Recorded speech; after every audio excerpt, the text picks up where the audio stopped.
네, 안녕하세요. 자, 오늘은 법학개론 제3장 헌법 두 번째 시간 통치 구조에 대해서 공부하도록 하겠습니다. 먼저 오늘 학습하게 될 내용은 우리 교재 3장 5절에 있는 내용이고요. 네,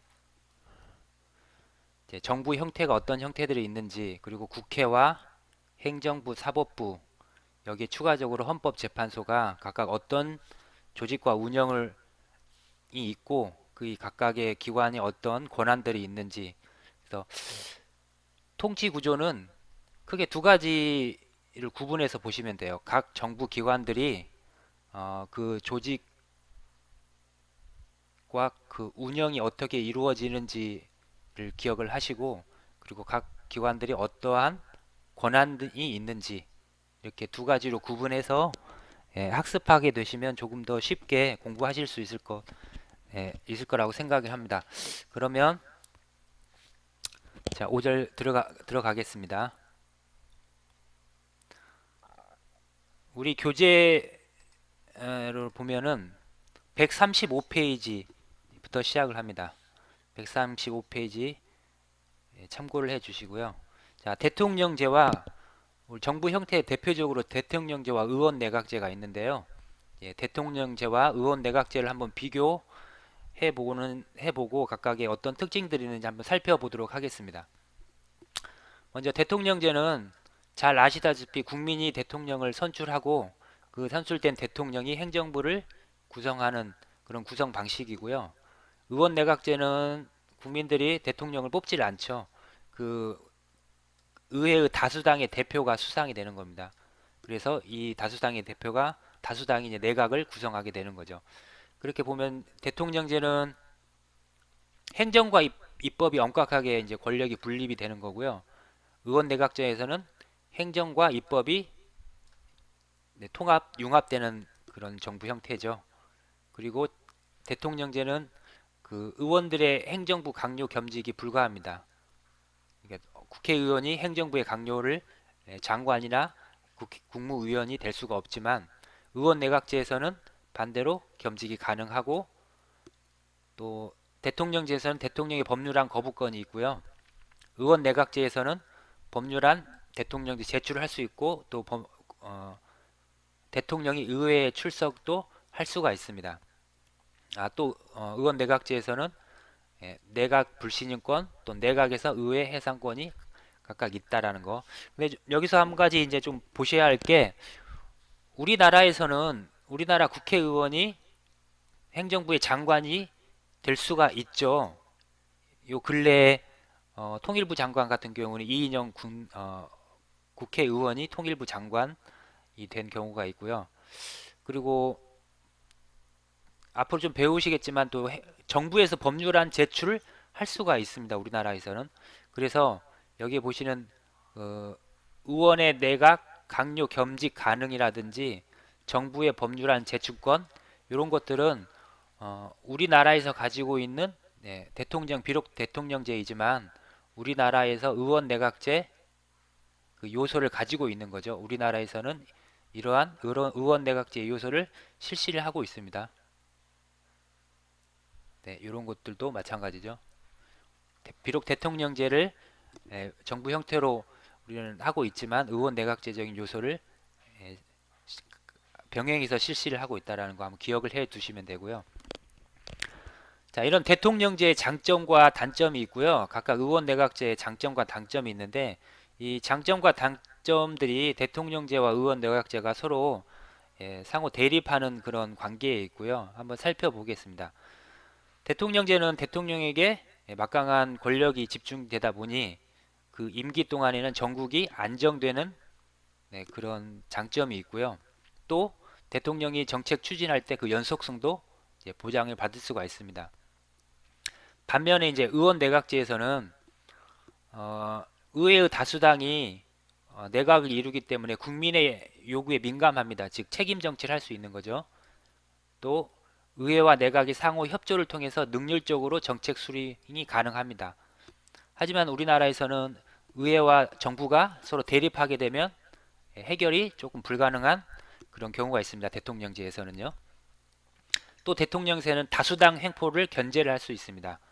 의회에서의 다수당이 있더라도 대통령제는 이를 그 횡포를 견제를 할 수 있지만 반대로 의원 내각제에서는 다수당이 횡포를 하게 되면 견제를 할 수 있는 장치가 없죠. 다수당이 그 내각을 책임지기 때문에 다수당이 횡포를 하게 되면은 이거를 막을 수 있는 견제 장치가 없다라는 거. 또 군소 정당이 연립 내각 군소 정당 연립 내각으로 할 때는 전국이 불안정할 수 있다라는 거.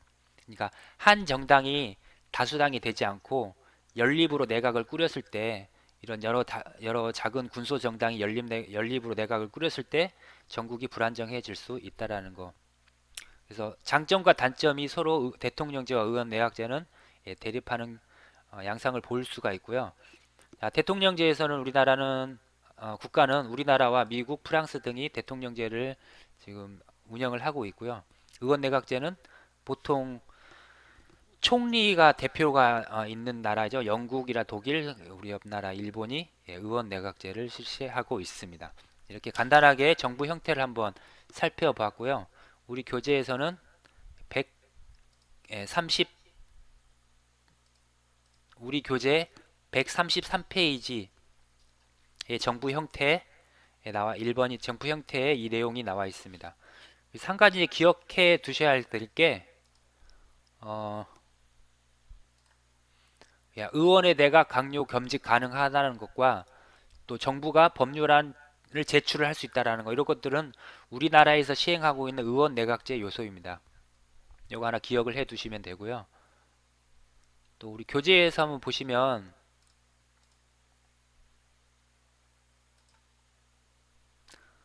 교재 136페이지에 보시면요, 국무총리 제도가 있습니다. 여기 중간쯤에 보면 이 국무총리 제도도 마찬가지로 우리나라에서 시행을 하고 있는 의원 내각제 요소 중에 하나입니다. 국무총리가 사실 의원 내각제에서 쓰는 요소고요.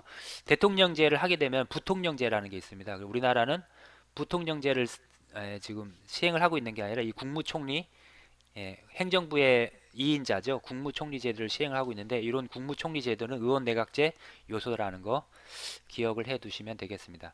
자, 이제 두 번째 2장, 국회의 조직과 기능. 이제는 각 국회, 행정부, 사법부, 헌법재판소의 각각의 조직과 그 권한들에 대해서 한번 살펴보도록 하겠습니다.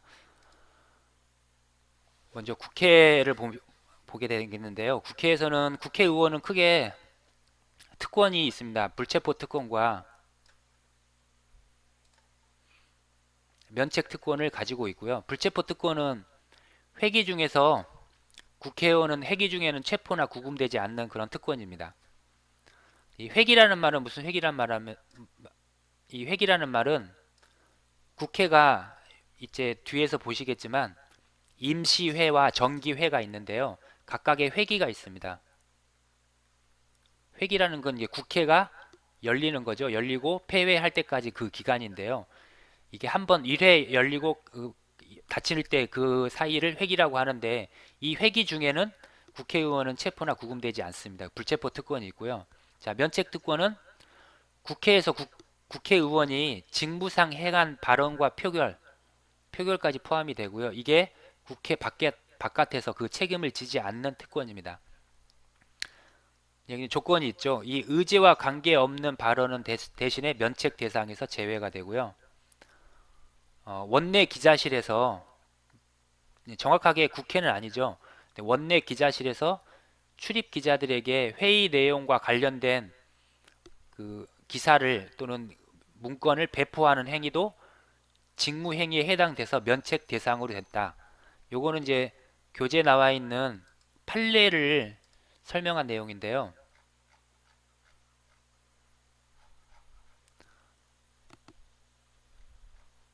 자, 137페이지에 그 해당 판례가 있습니다. 국회의원의 면책 특권이 어디까지 되냐면 직무상의 발언과 표결이고, 여기까지만 되는 게 아니라 부수하여 행하여지는 그 행위까지 포함이 된다. 그래서 이 원고의 배포 시기, 이게 그 기사 내용을 배포한 그 행위가 여기도 직무상의 발언과 표결에 부수하는 행위로 포함이 돼서 면책특권에 해당한다는 그런 판례였고요. 자, 요거 보시면 하나 이제 기억을 주셔야 할 게, 예전에 이제 고 노회찬 의원이 있는데, 우리 노회찬 의원이 아마 삼성 X파일일 거예요, 제 기억에. 이 X파일, 삼성 X파일에 대한 내용을 SNS에 올렸었는데, 요거는 SNS에 올린 사항은 국회 내에서 직무상 행한 발언과 표결의 대상이 아니다 그래서 면책 대상에서 제외가 됐죠. 면책이 아니다 그래서 아마 손해배상 책임을 물은 걸로 알고 있습니다. 관련된 판례도 있는데요. 네, 요거는 이런 판례들도 있다라는 걸 한번 기억을 해 두시면 되고요. 그래서 불체포 특권과 면책 특권이 있다. 자, 국회 구성과 조직을 한번 보겠습니다. 국회는 의장과 부의장이 있는데요. 이 부의장은 2명으로 이루어집니다. 2인. 그래서 보통은 다수당에서 한 명이 부의장을 하고 또 그 반대 당에서 부의장을 한 명 하고, 지금은 민주당에서 민주당 의장이 있고요. 부의장은 민주당 한 명, 또 원래 통합당으로 한 명으로 배분됐는데 통합당에서 의장을 안 한다고, 지금 부의장을 안 한다고 그렇게 나오고 있죠. 의장과 부의장이 있고요. 또 위원회가 있습니다. 이제 위원회는 상임위원회, 특별위원회, 전문위원회, 연석위원회 이렇게 있는데요. 중요한 건 여기서 이제 상임위원회입니다. 상임위원회. 국회에서는 여러 가지 법안도 심의하고 그리고 우리 예산도 심의하고 하는데 이거를 표결로 정하게 되는데요. 보통 그 결정하는 표결은 본회의에서 결정하게 되죠. 하지만 이 본회의에서 하는 표결들을 본회의에서 모든 사항을 다 결정을 해서 할 수가 없습니다. 미리 그거를 심의하는 기구가 바로 이 상임위원회입니다. 그래서 국회에서 다루어지는 모든 안건들의 중심은 상임위원회를 위주로 이제 심의하고 결정이 되는 사항이고요. 마지막 표결은 본회의에서 표결을 하게 됩니다. 그래서 상임위원회가 뉴스를 얼마 전에 보셨으면은 이제 이 상임위원회 가지고 되게 말이 많았었는데 18개의 상임위원회가 있는데요. 이 중에서 이제 법사위원을 누가 차지하느냐 요거 가지고 이제 여당과 야당 사이에 되게 시끄러웠죠. 그래서 그 상임위원회가 그만큼 중요하다. 그래서 위원회 중에 상임위원회 중심으로 결정을 하고 상임위원회 중심으로 의회가 돌아가고 마지막 그 결정은 본회의에서 결정을 하게 된다. 표결 결정을. 그리고 특별위원회에서는 한 가지 기억해야 될 게 인사청문 특별위원회가 있습니다. 우리가 자주 듣고 자주 보게 되는 인사청문 특별위원회가 있는데요. 고위공직자라든지 앞으로 배우게 될 뒤쪽에서 배우게 될 여러 기관장들의 인사청문을 하고 담당하게 되는 특별위원회입니다. 자, 국회는 이제 이렇게 조직이 되어 있고요. 교섭단체에 대한 내용도 알고 교섭단체는 20명 이상, 국회의원이 20명 이상인 그 정당에서 교섭단체를 이루어서 미리 그 결정 사항에 대해서 미리 상의하는 것이죠. 그래서는 원만한 해결을 위해서 하는 그 단체를 정당의 단체를 교섭단체라고 합니다. 국회는 이제 회기라는 게 아까 제가 말씀드렸듯이 이제 국회가 열리고 닫히는 그 사이를 일회기라고 하는데요. 보통 정기회와 임시회로 구분이 됩니다. 정기회는 우리 9월 달에 9월 1일 날 정기회가 열리는데요. 정기회는 한 번만 열립니다. 요거는 예산을 심의하기 위해서 심의하고 확정하기 위해서 열리는 회기고요. 정기회고, 임시회는 국회의원 제적위원회 4분의 1 이상이 찬성을 하게 되면 언제든지 열릴 수가 있습니다. 임시회. 그래서 임시회를 4분의 1 이상만 찬성하면은 365일 언제든지 계속 열릴 수가 있는 거죠. 그래서 정기회는 100일을 초과하면 안 되고요. 이 임시회는 30일을 초과하면 안 됩니다. 그래서 국회는 정기회와 임시회가 있다라는 걸 기억을 해 두시면 됩니다. 자, 이렇게 해서 국회에 지위라든지 조직과 운영에 대해서 했고요. 네, 중요한 게 있어 정족수가 있습니다. 정족수라는 거는 국회에서 어떤 안건에 대해서 법률 안건이라든지 이제 다양한 그 안건을 처리할 때 다수결에 의해서 처리를 하게 되는데 그 처리하는 방식, 처리하는 그 제적의원의 처리하는 방식이 안건에 따라서 조금 다릅니다. 그 숫자가. 그래서 그거를 한번 기억을 해 두셔야 되는데요. 우리가 보통 일반 의결 정족수와 특별 정족수가 있습니다. 그래서 일반 의결 정족수는 과반수 제적의원의 과반수 출석, 그리고 그 출석한 의원의 과반수 찬성으로 의결이 되는 의견이 되는 정족수를 일반 의결 정족수라고 합니다. 그래서 과반이라고 하면은 우리가 국회의원이 300명이니까요. 총 300명의 과반은 몇 명입니까? 이제 과반이라는 거는 반이 넘었다라는 거죠. 그래서 151명부터가 이제 과반이 되는 거겠죠. 그래서 과반수 출석에 그 출석 의원의 과반수 찬성으로 일반적으로 의결이 되는 그 정족수가 일반 의결 정족수고요. 이것보다는 조금 더 좀 중대한 사항, 보통 우리가 세 가지로 나누게 되는데요. 네, 헌법을 개정할 경우, 그리고 대통령을 탄핵하는 경우, 또 국회의원을 제명하는 경우에는 이게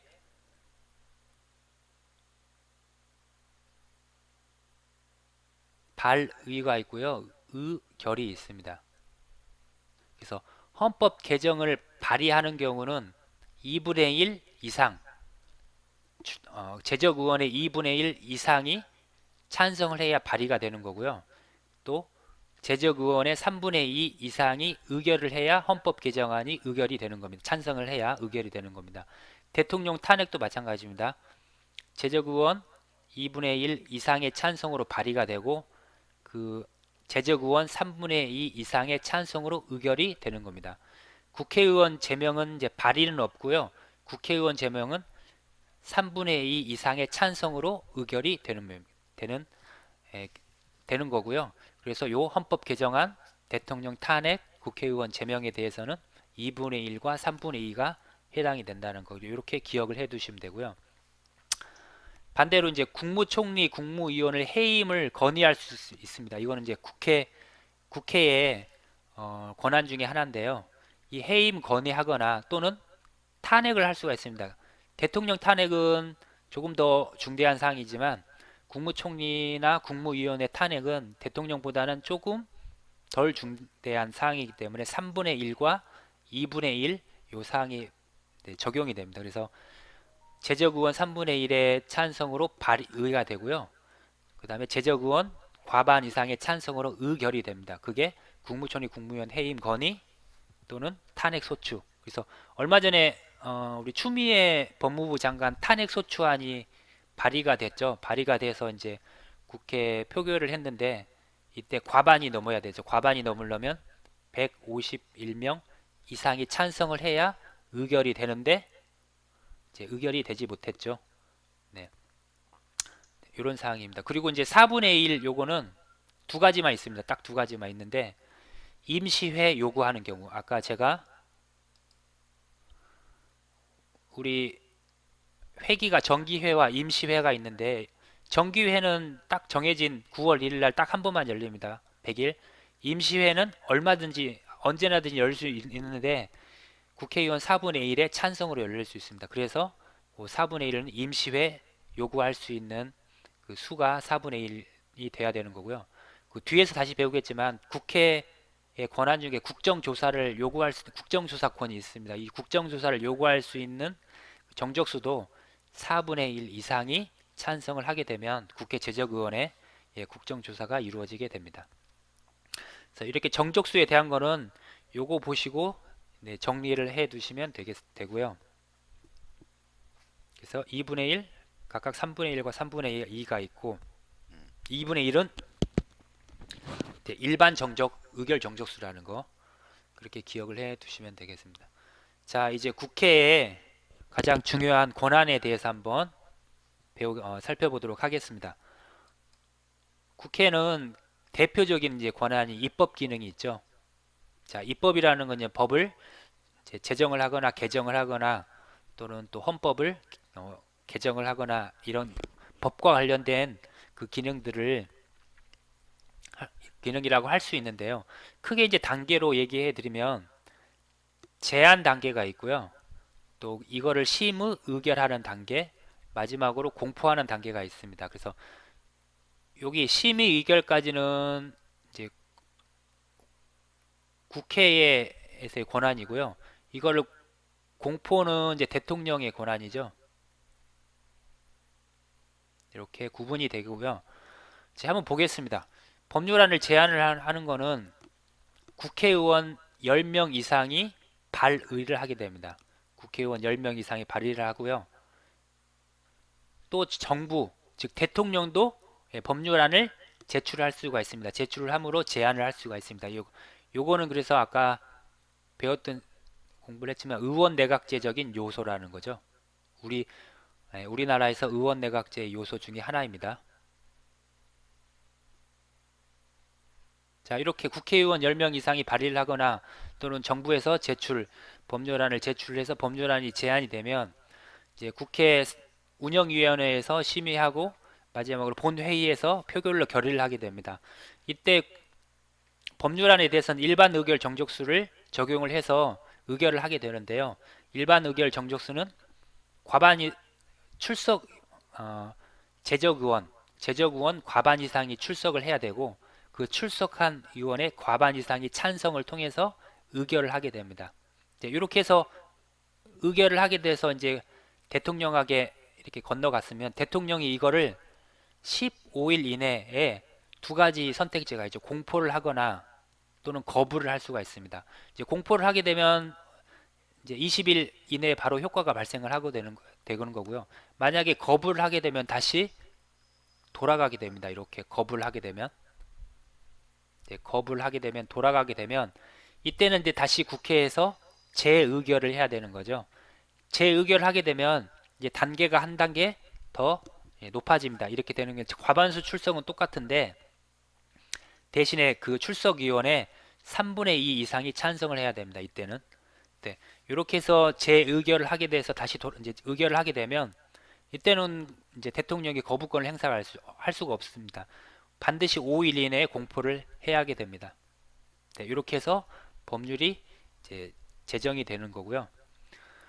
요 법률이 제정이 되는 과정들을 조금 이제 기억을 해 두시면 되고요. 또 국회의 또 다른 기능 중에 재정 기능이 있습니다. 재정이라는 거는 나라 살림이죠. 나라 살림에서 가장 중요한 예산을 심의하거나 확정하는 거 또는 결산을 마지막으로 승인하는 요 예산과 관련된 권한이 있습니다. 예산을 짜는 거는 정부 기획재정부에서 짜게 되죠. 정부에서 그 90일 이전에, 그래서 올해 같은 경우는 아마 10월달, 올해 가기 전에 90일 이전에 국회 예산안을 작성을 해서 제출을 하게 됩니다. 그러면 국회에는 이걸 30일 전까지 예산안을 의결을 하면 내년 다음 해 예산안이 이제 확정이 되게 됩니다. 그래서 재정에 대한 부분도 살짝 한번 살펴봤고요. 국회가 그래서 크게 입법에 대한 기능이 있고 재정에 대한 기능이 있고 마지막으로 대표적으로 이제 국정 통제에 대한 기능이 있습니다. 국회에는 국정 통제에 대한 기능이라는 건 뭐냐면 국회에서 행정부를 일정 부분 견제를 하는 거죠. 행정부를 견제를 하는 그런 기능을 하고 있는데 어떤 기능들이 있냐? 국정조사권이 있습니다. 국정조사는 아까 제가 말씀드린 것처럼 국회의원 4분의 1 이상의 요구로 국정조사가 이루어지는데 이 4분의 1에는 아까 말씀드렸던 이제 임시회와 이 국정조사 요구가 국회의원 4분의 1 이상 요구로 이루어진다고 말씀드렸죠. 그래서 국정조사권이 있고요. 그다음에 탄핵소추권. 대통령이라든지 국무총리라든지 국무위원을 국회에서 탄핵을 의결을 할 수가 있습니다. 탄핵을 소추를 하게 되면 요게 이제 어디로 가냐면 이제 뒤에서 배우겠지만 헌법재판소에서 이거를 판단하게 되죠. 자, 그 헌법재판소의 권한에 가서 다시 배우겠습니다. 국회에선 탄핵 소추권이 있고요. 또 대통령의 긴급 재정, 경제명령 처분 또는 긴급 명령에 대한 사후 승인권이 있습니다. 이게 좀 긴데요. 요거는 이제 뒤에 다시 대통령 그 권한에 가서 배우시겠는데, 대통령이 긴급 재정 경제 명령 처분 및 처분을 할 수 있고요. 또 계엄도 선포할 수 있습니다. 대통령의 권한 중에 하나입니다. 이 권한을 견제를 할 수 있는 게 국회에서는 긴급 재정 경제 명령 처분 및 명령과 처분에 대해서 또는 긴급 명령에 대해서는 사후에 승인을 할 수 있는 권한이 있고요. 또는 계엄 해제에 대해서는 해제 요구할 수 있는 권한이 있습니다. 그리고 이제 국회에서 가장 중요한 것 중에 하나가 이제 요거는 반드시 조금 기억을 해 두시면 하는 부분인데, 헌법기관 구성에 대한 동의권을 가지고 있습니다. 요 5개의 기관장에 대해서 동의를 할 수 있는데, 요거 임명은 대통령이 임명합니다. 하지만 반드시 국회 동의가 이루어져야 됩니다. 국회 동의 없이는 임명을 할 수가 없습니다. 그래서 국회에서 가지고 있는 가장 큰 권한 중에 또 어떤 하나라고 할 수 있죠. 그래서 요거는 반드시 기억을 좀 해두시면 될 것 같아요. 그래서 대법원장, 대법관, 헌법재판소 소장, 국무총리, 감사원장. 자, 이렇게는 국회의 동의가 이루어져야만 대통령이 국회의 동의를 통해서만 임명을 할 수 있다라는 거. 그래서 대법원장, 대법관, 헌법재판소 소장, 국무총리, 감사원장, 대대헌, 국감 해서 꼭 기억을 해 두시기 바라고요. 자, 이렇게 해서 국회에서 하고 있는 각각의 뭐 기능이라든지 그리고 권한에 대해서 한번 봤고요. 자, 우리 교재로 보면은 137페이지 국회 구성과 조직 운영, 또 국회의 기능까지 해서 국정 통제 기능까지 해서 141페이지, 네, 여기까지가 국회의 구성과 권한에 대해서 나오게 되고요.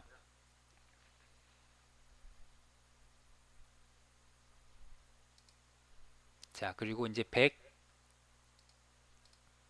141페이지부터는 행정부의 기능에 대해서 나옵니다. 행정부의 기능을 한번 보겠습니다. 먼저 대통령은 우리 국가 원수이고 또 행정부의 수반이 되고요.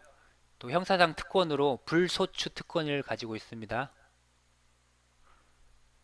대통령의 권한을 보게 되면 크게 이제 분리를 해서 좀 비상적인 권한, 그리고 아까 국회의 동의를 통해서 임명을 할 수 있다고 그랬는데요. 그거는 다른 헌법기관을 구성할 수 있는 권한, 그리고 뭐 국회 입법이라든지 또 사법에 대한 권한, 이렇게 구분을 할 수가 있는데요. 자, 먼저 비상적인 권한에 대해서 한번 보겠습니다. 비상적인 권한에는 긴급 재정 경제 명령권이 있고요. 또 긴급 명령권이 있고 계엄 선포권이 있고 국민 투표 부의권이 있습니다. 크게 4가지로 분류를 할 수가 있고요. 긴급 재정 경제 명령 또는 긴급 명령 등은 원래는 국회의 이 긴급 재정 경제 명령이라든지 요거는 법률과 같은 효력을 발휘합니다. 대통령의 명령이, 긴급 재정 경제 명령이 법률을 하면 보통 국회에서 법률을 제정을 해야 되는데, 대통령이 긴급하게 명령을 통해서 법률의 효력을 발생하는 명령을 내릴 수가 있는데, 요거는 조건이 있습니다. 이 긴급 재정 경제 명령권은 국회가 모이기는 거를 기다릴 시간적 여유가 없을 때, 또 긴급 명령권은 국회 집회가 불가능한 경우에, 이럴 때는 긴급재정경제명령 또는 긴급명령을 내릴 수가 있습니다. 그 긴급재정경제명령을 내리는 가장 큰 예가 옛날 김영삼 정국 때 실명제, 금융실명제가 있죠.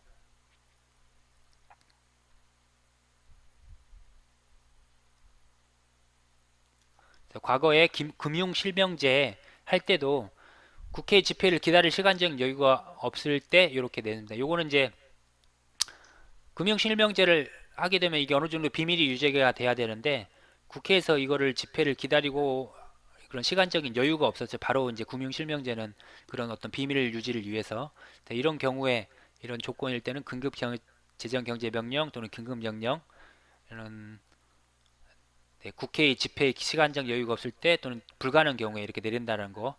그리고 계엄은 국가가 좀 비상 상태인 경우에 계엄 선포를 하게 되고요. 이런 경우는 군대를 동원해서 행정과 사법 사무에 대한 특별 조치를 취하게 됩니다. 그래서 군인들이 행정과 사법에 대해서는 계엄 사령관이 책임을 지게 되는 거죠. 그래서 긴급 재정 경제 명령 또는 긴급 명령, 요거는 사후에 국회의 승인을 받아야 됩니다. 하지만 계엄 선포는 승인이 필요 없고 사후에 국회에서 해제를 요구할 수가 있습니다. 두 개를 좀 구분을 해 두시면 되는데요. 요건 앞에서 국회의 기능 중에서 배웠죠. 국회가 긴급재정경제명령이라든지 긴급명령에 대해서는 사후의 승인권을 가지고 있고, 계엄 선포에 대해서는 해제 요구권을 가지고 있고, 요거 할 때 배웠는데, 그래서 각각의 이런 국회에서의 권한도 있고요. 대통령이 이런 권한들을 긴급재정경제명령, 긴급명령, 계엄선포권을 할 수 있다는 거. 또 대통령은 이제 국민투표에 붙일 수가 있죠. 어떤 특정 중요한 사안에 대해서는 국민투표를 붙일 수가 있습니다. 국민투표에 국민투표 부의권을 가지고 있습니다.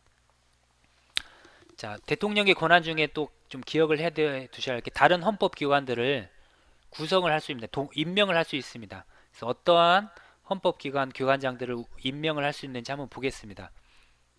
먼저 대법원. 자, 대법원에서는 대법원장을 국회가 동의를 얻어서 대통령이 대법원장을 임명을 하고요. 대법관도 임명을 할 수가 있습니다. 대신에 대법관은 이제 대법원장의 제청을 받아서 요거 두 개는 모두 국회의 동의를 얻어서 임명을 하게 되고요. 또 헌법재판소의 소장도 임명을 하게 됩니다. 이것도 국회의 동의를 얻습니다. 헌법재판소 소장도 국회의 동의를 얻어서 임명을 하게 되고요. 헌법재판소에 이제 헌법재판소는 9명의 헌법재판관이 있습니다. 이 9명의 헌법재판관 중에 대통령은 3명을 임명을 할 수가 있는데, 여기서 조금 구분을 해야 되는 게, 뒤에 다시 배우겠지만 한번 짚어 넘어가 보겠습니다. 총 9명이 있는데요. 국회에서 3명을 선출하게 되고요. 또 대법원장이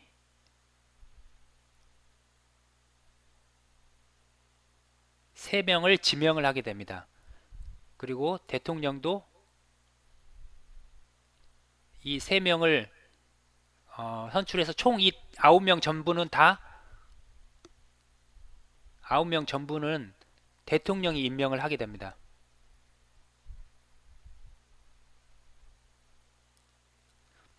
요거를 좀 기억을 하시면 되고요. 헌법재판소에 총 9명이 있는데 재판관이 국회에서 3명을 선출하고 대법원장이 3명을 선출하는데, 이 전체 9명은 다 대통령이 임명을 하게 된다는 거, 그렇게 기억을 해 두시면 되고요. 이 헌법재판소와 비슷한 유형이 선출하는 방식이 중앙선거관리위원회, 선거관리위원회가 있는데요. 이 선거관리위원회도 마찬가지로 9명의 선거관리위원이 있습니다.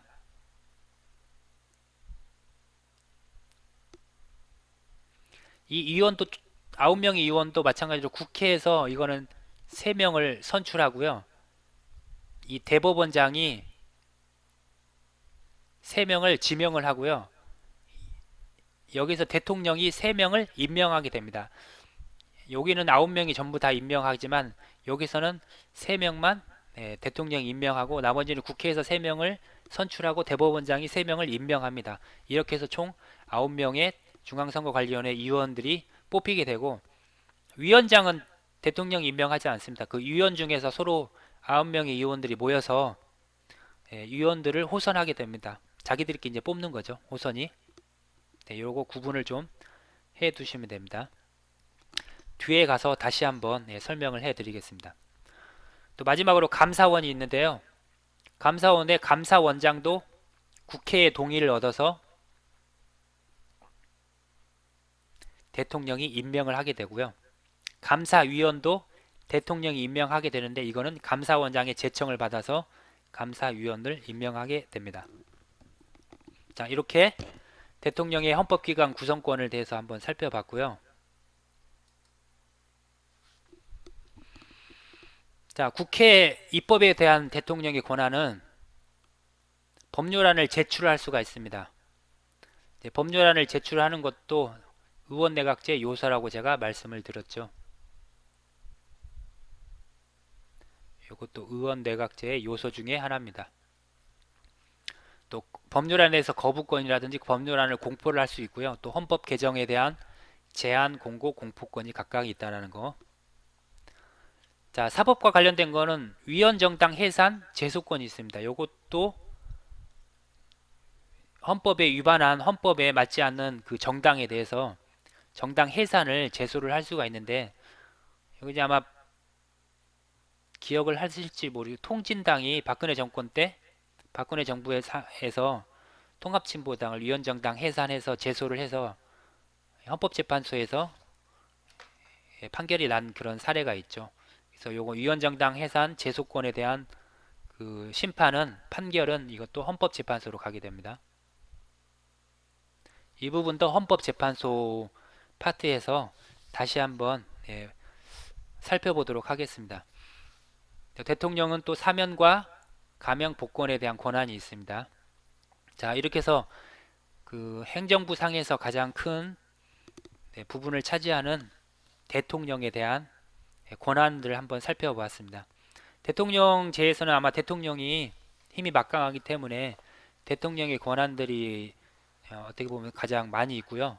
또 이거를 견제하는 국회의 권한들이 어떤 권한들이 있는지도 같이 연계해서 기억을 하시면 조금 더 쉽게 기억을 하실 수가 있으실 것 같아요. 자, 또 행정부를 한 살펴보겠습니다. 행정부 상에는 우리 행정부의 2인자라고 할 수 있는 국무총리가 있고요. 국무총리는 아까 말씀드린 것처럼 국회의 동의를 받아서 대통령이 임명합니다. 국회 동의를 거쳐서 대통령이 임명하는 거는 한번 다시 기억을 다시 더듬으면 대법원장이 있고 대법관이 있고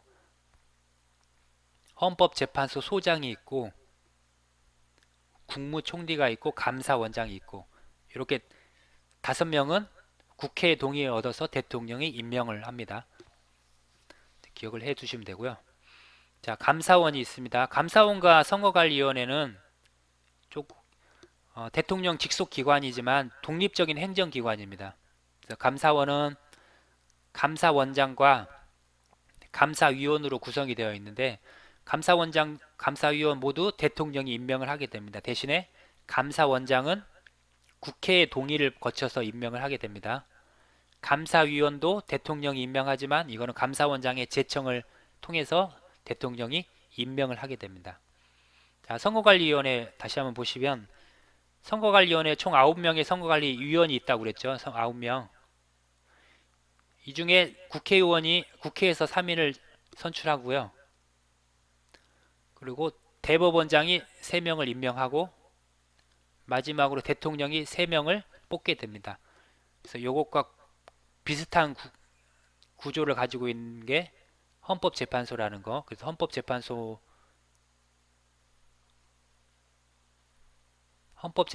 9명의 재판관이 있죠. 그래서 요거를 두 개를 비교하면서 기억을 하시면 조금 더 편하게 기억을 하실 수가 있을 것 같아요. 선거관리위원회 9명, 헌법재판소 재판관 9명 있는데 각각 어떻게 선출하게 되는지. 자, 선거관리위원회 위원장은 대통령이 임명하지 않습니다. 위원장은 호선합니다.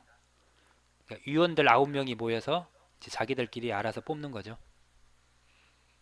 자, 이렇게 행정부에 대해서 한번 살펴봤고요. 그래서 국회와 행정부 살펴봤고, 마지막으로 사법부에 대해서 살펴보도록 하겠습니다. 그래서 우리 교재로 보시면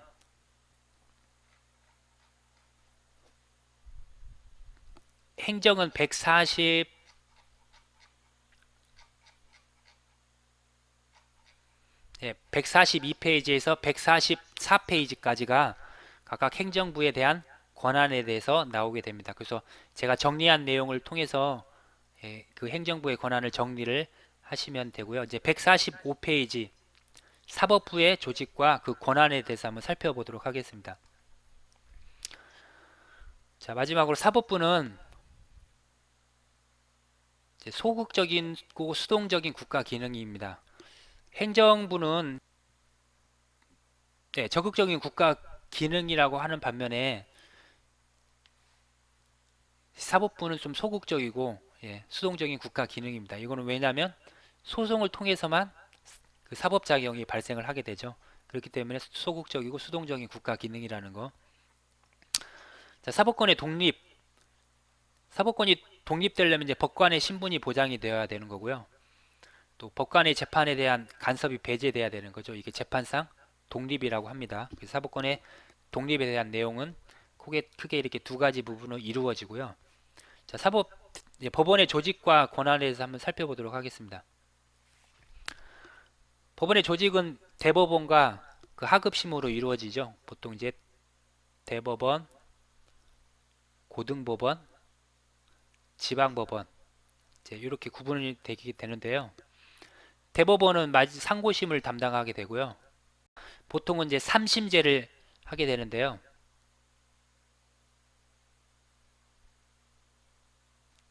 여기서 이제 단심제로 이루어지는 게 있습니다. 네, 요거는 조금 기억을 해 두시면 될 것 같은데,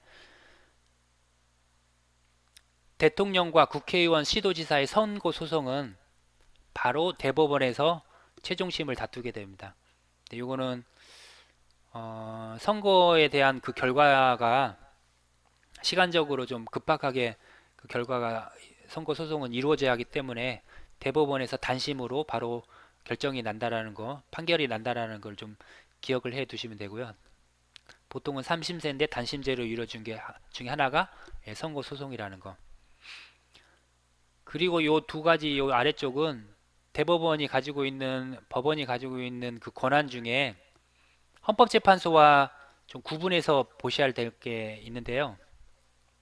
우리가 헌법 107조를 한번 보시겠습니다. 자, 헌법 107조인데요.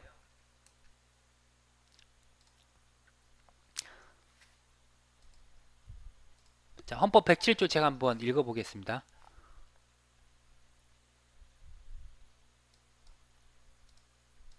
자, 헌법 107조 제1항 조금 키워드릴까요? 법률이 헌법에 위반되는 여부가 재판의 전제가 된 경우에는 법원은 헌법재판소에 제청하여 그 심판에 의하여 재판한다. 여기서 기억해야 하시기 이 법률이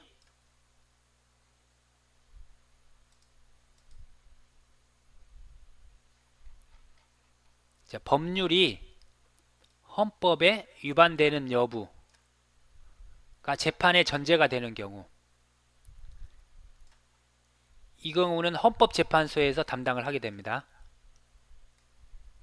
이 항을 보게 되면 명령, 규칙 또는 처분이 헌법이나 법률에 위반되는가 여부, 이때는 대법원이 최종 심사를 하게 됩니다. 자, 이걸 한번 정리를 해 드리겠습니다. 제가 아마 우리가 1장을 하게 될 때 아마 법원에 대해서 아마 공부를 했는데, 그 법원에서 이 법률에 법의 우리 위계 구조를 한번 봤죠. 그 제일 그 상위에 있는 법이 헌법이었고 그 아래 우리가 법률이 있었고 그 아래 명령이 있었고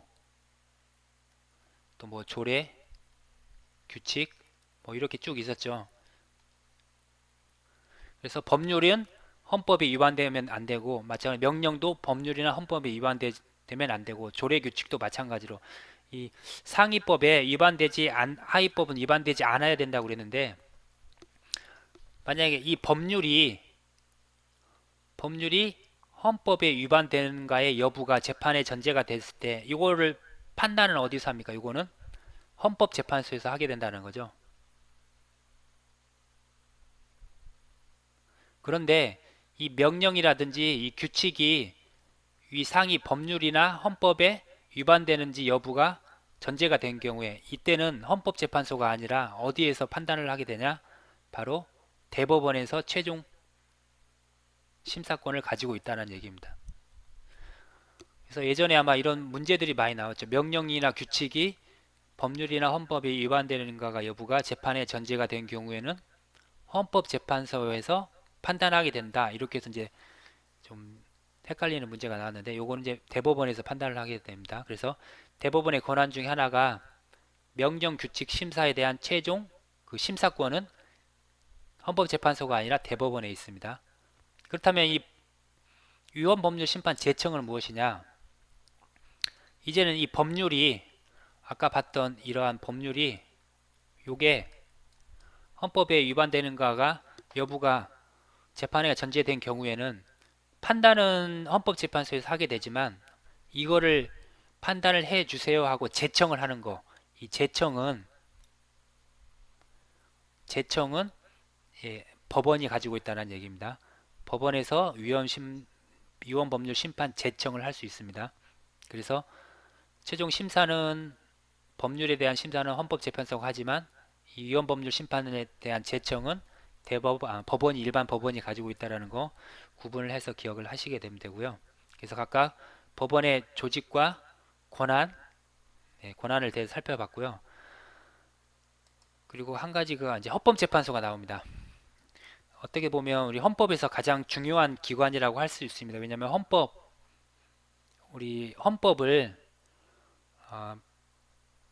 판단을 하는 그 가장 최종적인 그 판단을 가지고 있는 권한을 가지고 있는 곳이 바로 헌법재판소이기 때문에 헌법에서 가장 중요한 기관이라고 할 수 있고요. 일단 헌법재판소가 어떻게 조직이 이루어지는지 한번 살펴보고 그리고 권한들이 어떤 권한이 있는지 한번 보겠습니다. 우리 교재로 보면은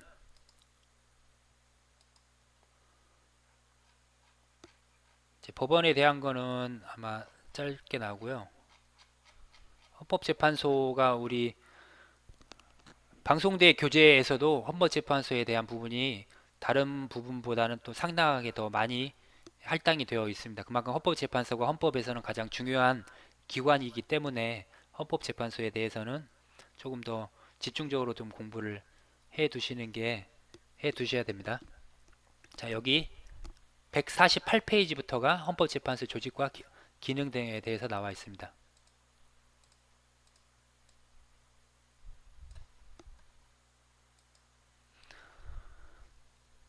자, 이 교재의 내용을 이제 정리 노트를 한번 보시겠습니다. 자, 헌법재판소는 제가 말씀드린 것처럼 헌법에 대한 최종적인 해석을 할 수 있는 권한을 가지고 있고요.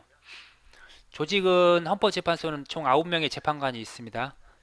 이 중에 3명은 국회에서 선출하고 또 대법원장은 3명을 지명하게 되는데 이 9명 전체는 총 대통령이 임명하게 됩니다. 그래서 대통령이 이제 여기서 3명을 더 추려서 총 9명을 최종적으로 임명을 하게 됩니다. 헌법재판소 재판관들은 대통령이 임명을 하게 되는 거고요. 이 재판소의 소장은 국회의 동의를 얻어서 대통령이 최종적으로 임명을 하게 됩니다. 다시 한번 볼까요? 그러면 국회의 동의를 얻어서 대통령이 임명을 하게 되는 헌법기관장이 대법원장, 대법관, 헌법재판소 소장, 국무총리, 감사원장 자, 이렇게 있죠. 자, 대대헌 국감 이렇게 해서 기억을 해 두시면 됩니다. 자, 이제 가장 중요한 헌법재판소에 어떤 권한이 있는지 한번 보시겠습니다.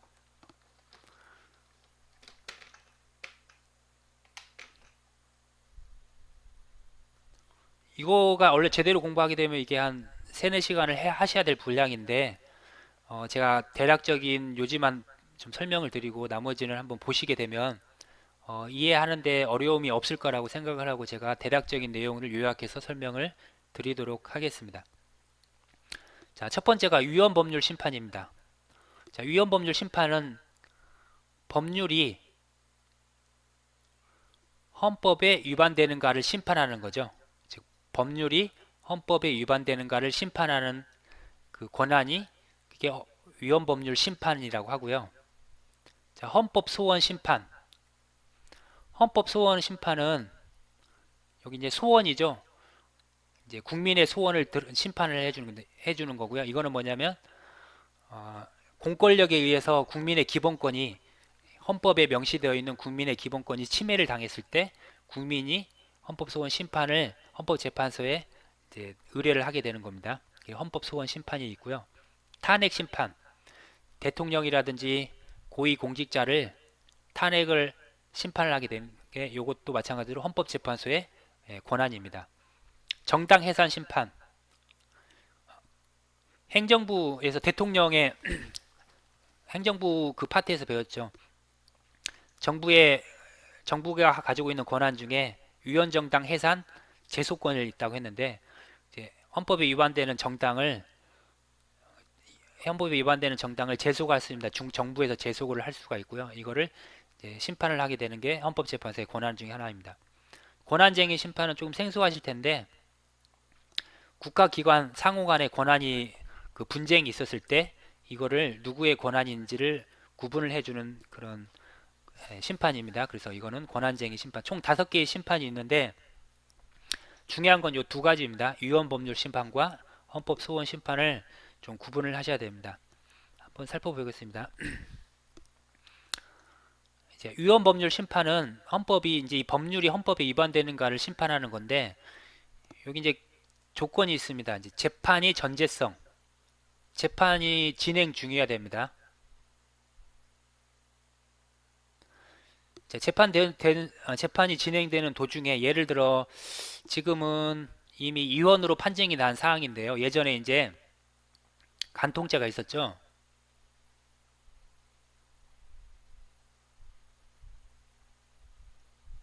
자, 간통죄로 형사고소를 당해서 재판을 받고 있는 청구인이 있습니다.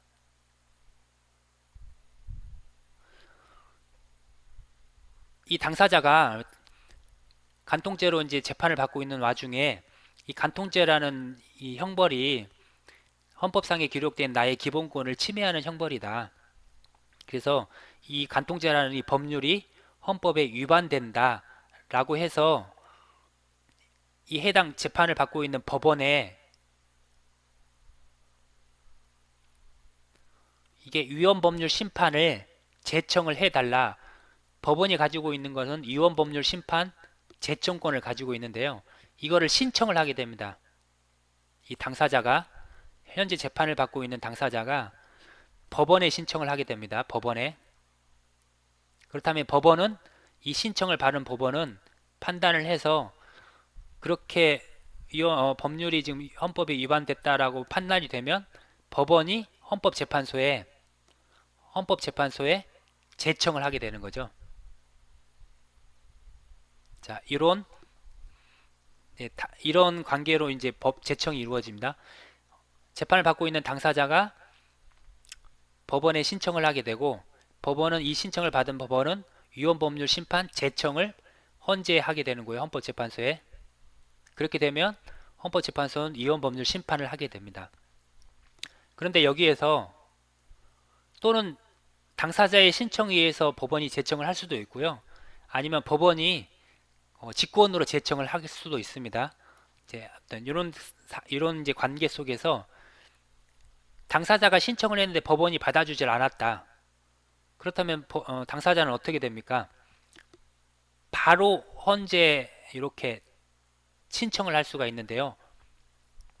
그거는 이제 위헌법률 심판이 아니라 그게 헌법소원 심판 중에 위헌심사형 헌법소원에 해당되게 됩니다. 자, 다시 한번 설명드리면 현재 재판을 받고 있는 당사자가 재판의 그 대상이 되는 법원이 전제가 되는 그 법률이 나의 기본권을 침해했다. 그래서 위헌법률 심판 재청 신청을 하게 되고 재청 신청을 받은 법원은 이거를 판단을 해서 맞다 그러면 재청을 하게 되는 거고요. 헌법재판소에. 그렇다면 헌법재판소가 이걸 위헌법률 심판을 하게 되는 거고 또는 법원이 바로 직권으로 재청을 할 수 있는 거고요. 그렇지 않고 법원에서 이거를 받아주지 않았을 때 기각했을 때는 당사자가 곧바로 헌재에 신청을 할 수 있다. 그거는 위헌법률 심판이 아니라 위헌심사형 헌법소원이다. 이거는 국민이 바로 신청을 하는 것이기 때문에 자 이렇게 이제 이루어지게 되는 거고요. 그래서 위헌법률 심판이라든지 헌법소원 중에 이 위헌심사형 헌법소원은 반드시 재판의 전제성이 이루어집니다. 즉 재판이 현재 받고 있는 그 상황 안에서만 요거를 이용해서 헌법재판소에 신청을 할 수 있다는 내용이고요. 대신에 헌법소원 심판 중에 권리구제형 헌법소원은 공권력에 의해서 나의 기본권이 침해되었을 때 예를 들어 내가 영업을 하고 있는데 아무런 이유 없이 영업 허가를 취소한다든지 행정권에서 또는 행정부를 나한테 뭐 영업에 대한 불이익을 준다든지 아니면 내가 토지를 가지고 있는데 토지를 그 정부 쪽에서 아무 이유 없이 토지를 뭐 도로로 막 사용한다든지 아니면 토지를 잠깐 정도 사용하고 있다가 제대로 원상 회복도 안 시켜놓고 토지를 나한테 다시 준다든지 뭐 이런 공권력에 의해서 침해를 당했을 때는 헌법 소원을 할 수 있는 거죠. 권리구제형 그거를 권리구제형 헌법 소원이라고 하고요. 자 이렇게 재판을 받고 있다가 재판에 의해서 위헌법률 심판을 했는데 신청을 했는데 신청을 받아주지 않았을 때는 바로 위헌심사형 헌법소원으로 헌법소원 심판을 할 수가 있는 겁니다. 그래서 요거 위헌법률 심판과 이 헌법소원 심판이 가장 중요한 부분이라서 요 두 가지를 꼭 기억을 해 두시면 되고요.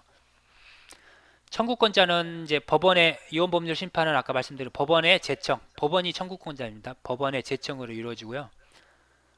위헌 헌법소원 심판은 국민의 신청, 청구권자는 국민입니다. 국민이 바로 신청을 할 수 있고 탄핵 심판은 국회에서 소출하게 되죠. 우리가 옛날 박근혜 전 대통령도 국회에서 탄핵 소출을 했고요. 예전에 이제 노무현 전 대통령도 국회에서 노무현 대통령 탄핵 소출을 의결을 했죠. 탄핵 심판은 헌법재판소에서 하지만 그 청구권자는 국회라는 거, 국회 소추. 자, 정당 해산 심판은 우리가 통진당을 생각하시면 되죠. 예, 통합진보당 박근혜 정부에서 예, 통합진보당 해산을 신청을 했는데 그 정부의 제소, 그 청구권자는 정부가 있다는 거. 그리고 권한쟁의 심판은 각각의 국가기관 내에서 이건 누구의 상호 충돌을 일었을 때 권한에 대해서 충돌이 일어났을 때 누구의 권한인지를 심판을 해주는 겁니다. 그래서 정족수를 한번 살펴보면 아까 말씀드린 것처럼 그 재판관이 총 9명 있다고 제가 말씀드렸죠. 자, 이것 중에 이 위에 네 가지는 위헌법률 심판이라든지 헌법소원, 탄핵, 정당해산 심판은 이 중에 7명이 나와야 됩니다. 7명 이상이 출석을 하고 6명 이상이 찬성을 해야 그걸로 확정이 되는 거고요. 권한쟁의 심판은 7명 이상이 출석을 한 상태에서 5명 이상이 찬성을 해야 그 찬성되는 결정으로 결정이 되게 됩니다. 어떻게 결정이 되게 되냐? 결정 유형을 한번 보시겠습니다. 각하라는 거는 아예 그냥 청구 요건을 갖추지 못한 경우, 즉 심사 요건 자체가 이루어지지 않은 거죠. 이거는 예를 들면 그냥 문전박대 당한 겁니다. 들어가지도 못하고 형식상 오류 때문에 형식상 문제 때문에 각하된 경우를 이제 우리가 각하라고 결정 중에 각하라고 하고요. 기각이라는 거는 청구 요건을 갖추었지만 그 청구 내용이 이유가 없다, 뭐 정당성이 없다 이런 내용이죠. 네, 요거는 이제 이 말은 무엇이냐? 합헌이라는 얘기입니다. 네, 법률이 헌법에 전혀 문제가 되지 않는다. 네, 합헌 의견이라는 거고요. 자, 인용이 있습니다. 인용. 인용이라는 거는 뭐냐면 이제 법률에 문제가 있다라는 거죠. 위헌법률 심판 같은 경우에는 이제 법률이 헌법에 위반됐다 또는 공권력이 내 기본권을 침해했다 이런 내용이죠. 네, 여기에는 크게 이제 위헌법률 심판 같은 경우는 이제 위헌이란 단순 위헌의 결정이 있고요. 헌법 불합치라는 이제 결정이 있습니다. 위헌이라는 거는 바로 즉시 효력을 발생합니다. 즉 뭐냐면 이 법률이 헌법에 위반됐다. 그래서 즉시 그 헌법은 그 법률은 효력을 상실하게 됩니다. 바로 효력을 상실하게 되는 거고요.